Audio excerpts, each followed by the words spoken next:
Mia always knew to keep her head down when she was at the Grand Arlington Hotel. Her mother, Rosa, had worked here for nearly a decade, scrubbing floors, changing bed sheets, and making the marble sparkle for people who barely noticed the staff. Mia was 12, but wise enough to understand that they didn't belong among the chandeliers and designer suitcases.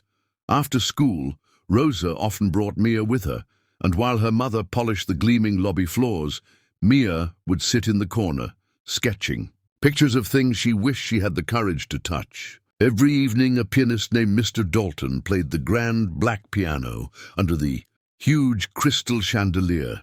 Mia loved watching him. She'd crouch behind a large marble pillar near the lobby's edge and listen as notes floated through the air, drifting past wealthy travelers, bored clerks, and visiting dignitaries. Each note seemed to chase away the hotel's coldness, filling Mia's chest with something warm and strange. She didn't know how to play, but in her sketchbook she drew the piano keys again and again, marking where his fingers went when he played her favorite melody. One rainy Thursday, Rosa's shift ran late. She'd asked Mia to stay in the break room with the other maids, but after 2 hours, Mia grew restless. She slipped out quietly, hugging her sketchbook tight, tiptoeing past the bustling hallway where suitcases clattered. She reached the grand lobby and settled onto the bench near the piano. It was empty tonight. The regular pianist hadn't shown up because of the storm outside, leaving the piano gleaming but silent under the chandelier's soft light. Mia stared at the polished keys. She'd never been so close before.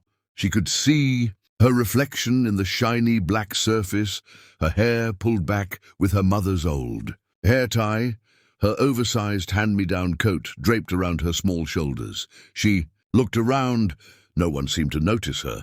Guests were busy with their phones and coffees. The night clerk behind the front desk typed away, not even glancing up. Mia's heart thumped as she reached out her hand, pausing just inches from the keys. When her fingertip finally touched the cold ivory, she almost flinched. She pressed down gently. A single note echoed out, soft but clear. Her heart leapt. She pressed another, then another, the notes forming a tiny, clumsy tune. She didn't know what she was doing exactly, but she remembered the way Mr. Dalton's hands danced, and she tried to mimic them, imagining the sound in her mind. For a few seconds, the world shrank to her and the keys, a fragile bridge between her sketches and real sound. Suddenly, a sharp voice sliced through the gentle music. "What do you think you're doing here?" Mia jerked back so quickly, she almost fell off the bench. Mr. Whitaker, the evening front desk clerk, stormed over, his polished shoes clicking furiously on the marble. He was young, his suit stiff and perfectly pressed, but his eyes held no warmth. He grabbed Mia's wrist, roughly but firmly enough that she felt her face burn. "You don't belong here. This piano is for paying guests and performers only. Where's your mother?" Mia's lips trembled. "I'm sorry, sir. I didn't mean—" But Mr. Whitaker cut her off with a dismissive wave of his hand, glancing around to see if anyone important had noticed. A couple by the fireplace looked over curiously. Mia wanted to vanish. "Go back to the break room," he snapped. "Your mother should know better than to let you wander around. Touch that piano again, and you'll get her in trouble, understood?" She nodded, eyes brimming with tears that she forced back. She hated crying in front of people like Mr. Whitaker, people who never saw her, only the uniform her mother wore. Before he could drag her away, Rosa appeared, her cleaning cart squeaking across the polished floor. Her eyes widened when she saw Mia's face and the clerk's hand on her wrist. "Mia, I'm so sorry, sir. I'll take her." "It won't happen again," she whispered, voice low and trembling with apology. Mr. Whitaker released Mia's wrist and straightened his tie. "See that it doesn't," he said coldly, then turned away, pretending to busy himself with the front desk. Rosa knelt by Mia, brushing a strand of hair from her face. "Mia, why did you leave the break room?" she asked softly, fighting the sting in her throat.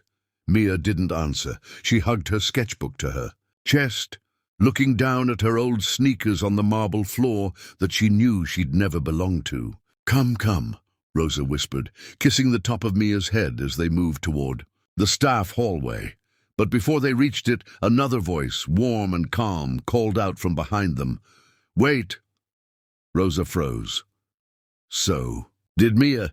They turned to see an older woman stepping forward from a plush armchair near the fireplace. She wore an elegant navy coat and pearl earrings that glowed under the chandelier. Her name tag read Mrs. Evelyn Green, a frequent guest, known by nearly every clerk. Mrs. Green gestured at Mia with a kind smile. "Did you play that melody just now?" she asked. Mia's throat tightened. She nodded shyly, clutching her sketchbook tighter. Rosa opened her mouth to apologize, but Mrs. Green lifted a hand gently to stop her. "It was beautiful," she said, her voice carrying through the lobby. The few guests watching now leaned forward, curious. "Would you mind playing a little more for me, please?" Rosa's breath caught in her chest. "Oh, ma'am, she's not allowed. It's just a child's game. She doesn't know how—" "Nonsense," Mrs. Green said, her smile unwavering. "I'd like to hear her." She turned, leveling a firm look at Mr. Whittaker, who stood behind the desk pretending to sort papers. "That's not a problem, is it, Mr. Whittaker?" His face twitched. "Mrs. Green, the piano—" "The piano belongs to the hotel," she said sharply. "And I'm a paying guest. I'd like a song. Let her play." Mia's heart raced. She looked up at her mother, who nodded slowly, her eyes glistening. "Go ahead, mi amor, if you want to," Rosa whispered, pushing her gently forward. Mia's legs wobbled as she stepped back toward the piano. Her palms were damp, her mind a blur. She sat on the smooth bench, the keys now staring back at her like old friends and strangers at once. She opened her sketchbook, flipping to the page where she'd drawn the same melody 100 times. She took a deep breath and placed her fingers on the keys again. This time her hands didn't shake as much. She pressed down, one note, then another, the tune forming in her head as clearly as Mr. Dalton's songs. Slowly the lobby filled with gentle music. The world softened, the chatter, the hum of luggage wheels, the cold air drifting in from the revolving door.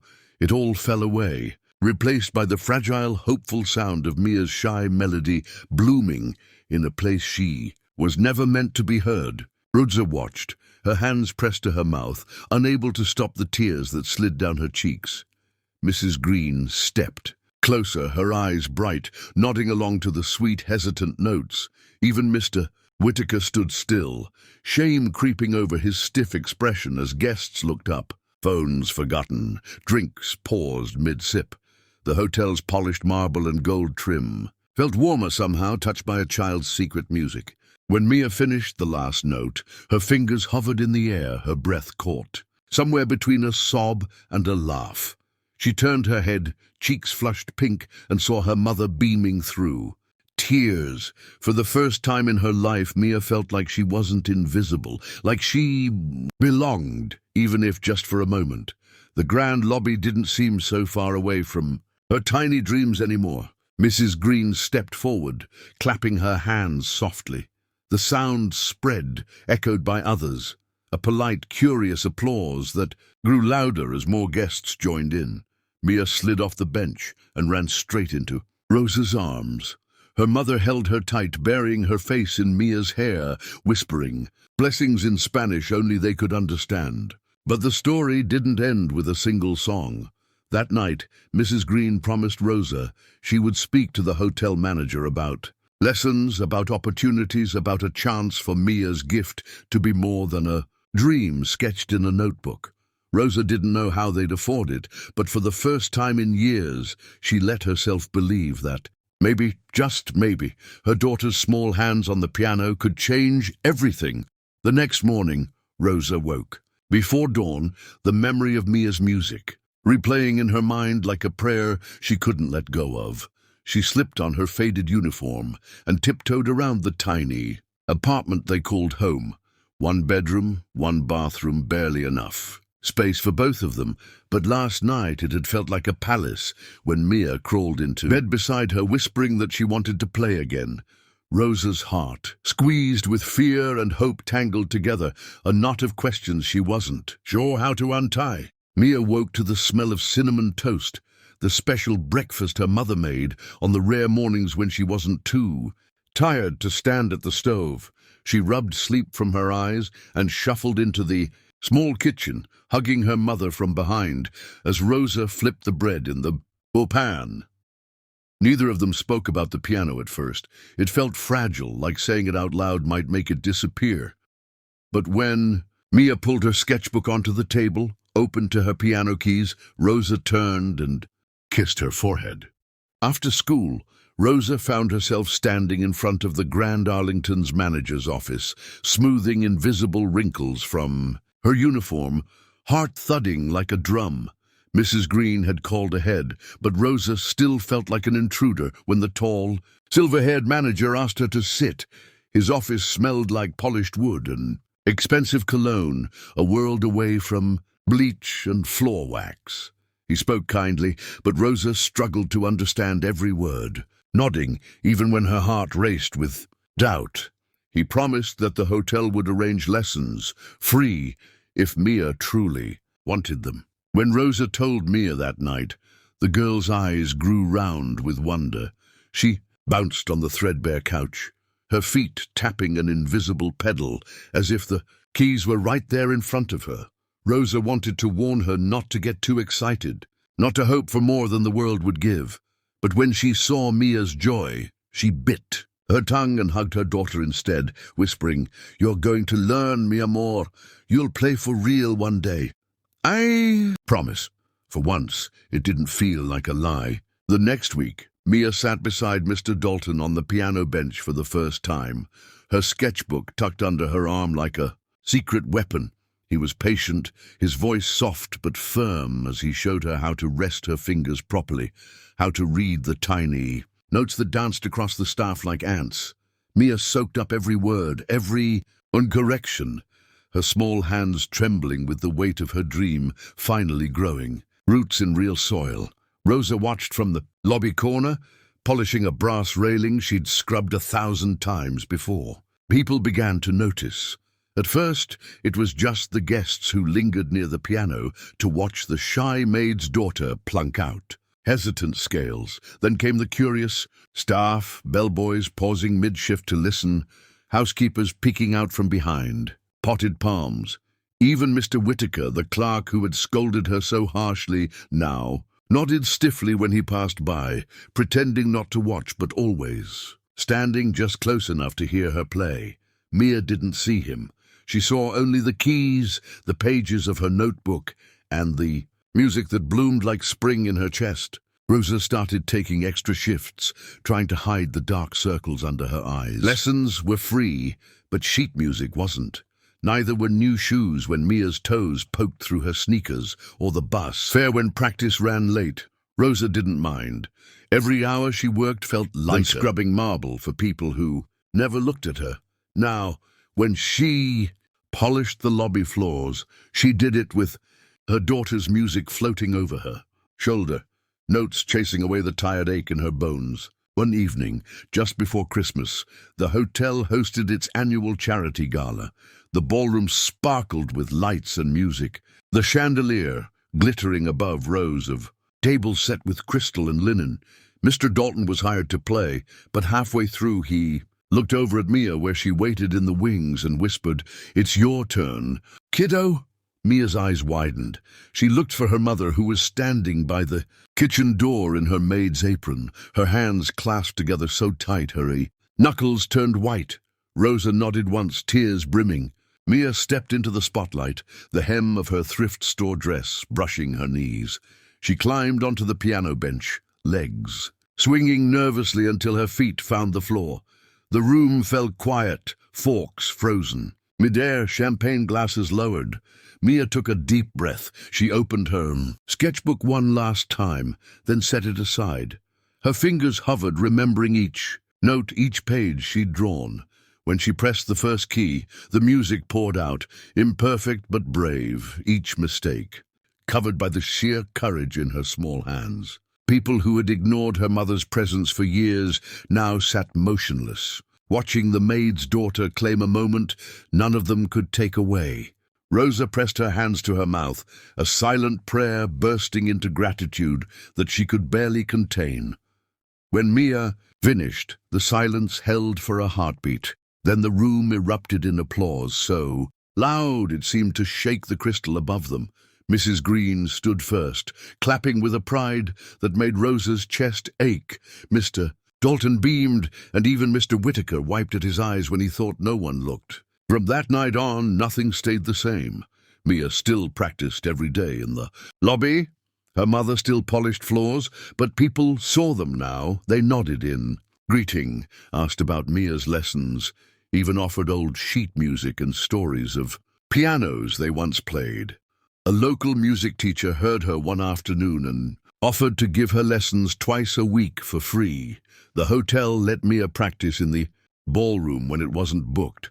When Rosa dusted the grand chandelier, she'd look down and see her daughter, tiny and determined, playing for a future that finally seemed real. Years later, on the night Mia played her first official concert, the Grand Arlington's lobby filled with guests and staff who'd once passed her by without a second glance.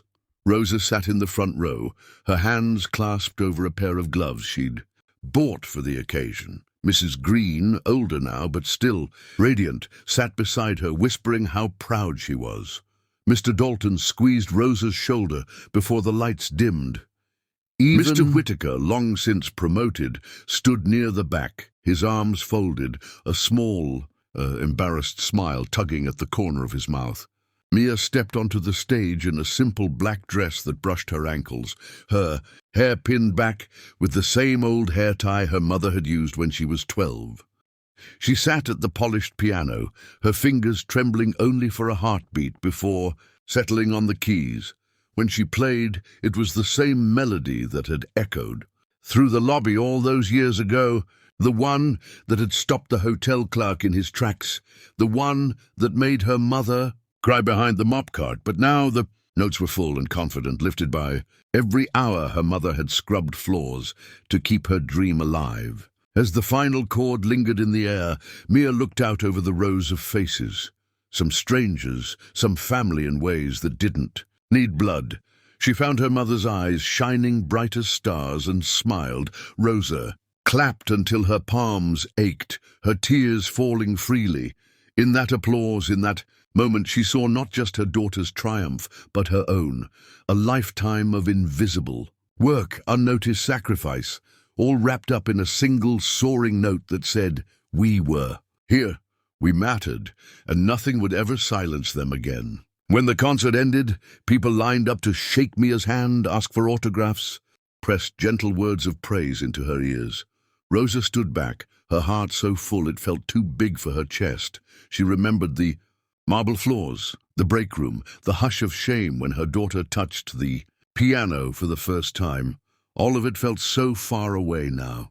She caught Mr. Dalton's eye across the room and mouthed, "Thank you." He just nodded, slipping quietly out the door, his work done, his gift passed on. That night, as the last guests drifted into the winter air and the lights of the concert hall flickered off, Mia and Rosa walked home together under a sky dusted with snow. Mia carried her old sketchbook under her arm, the pages worn and full of dreams that had finally grown real.